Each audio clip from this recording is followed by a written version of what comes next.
साथ मैं लाचार होकर पेड़ पर बैठा हुआ था। चारों ओर देखा तो लाइट्स बंद थी। दरअसल सोने से पहले मैंने ही बंद कर दी थी, पर मोमबत्ती की पीली धुंधली रोशनी चारों ओर फैली हुई थी। खिड़की के पर्दे और मोमबत्ती के जोत एक साथ झूल रहे थे। मोमबत्ती पूरी तरह से अब खत्म हो गई थी। उसकी अब सिर्फ बात ही बची हुई थी। वो अब किसी भी समय बुझ सकती थी। उस मोमबत्ती के रोशनी में आईने के टूटे हुए टुकड़े चमक रहे थे। शायद वो आवाज आईने के टूटने की थी।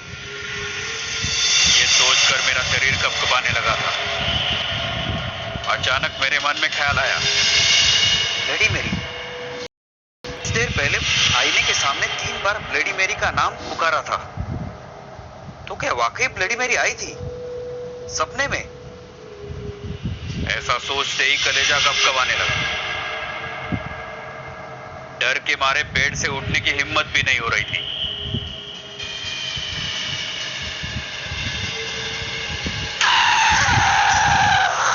क्योंकि अगर किसी ने बेड के नीचे से मेरे पैर पकड़ लिए और अंदर खींच लिया तो?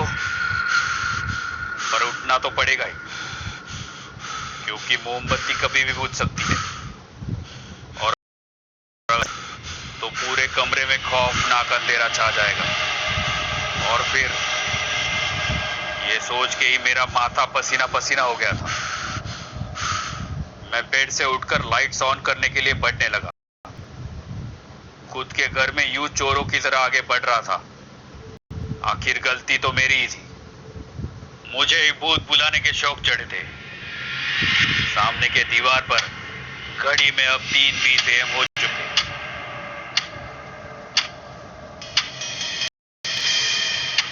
मोमबत्ती बुझने से पहले लाइट्स ऑन करता हूं।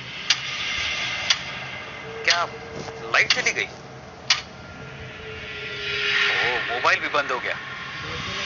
चार्जिंग करना ही भूल गया। अब क्या करूं? आज घर पे कोई नहीं, इसलिए ब्लडी मैरी का एक्सपेरिमेंट। लेकिन ये सब क्या हो रहा है? क्या करूं? दरवाजे से बाहर भाग जाऊं?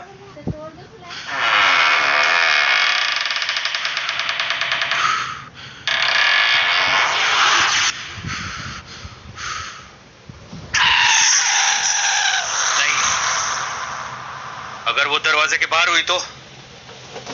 ओ माय गॉड, नहीं। आखिरकार मोमबत्ती बुझ गई। चारों ओर अंधेरे ने कब्जा कर लिया। चारों ओर सिर्फ और सिर्फ काला गहरा अंधेरा था। सिर्फ घड़ी के सेकंड की आवाज चारों ओर घूम रही थी।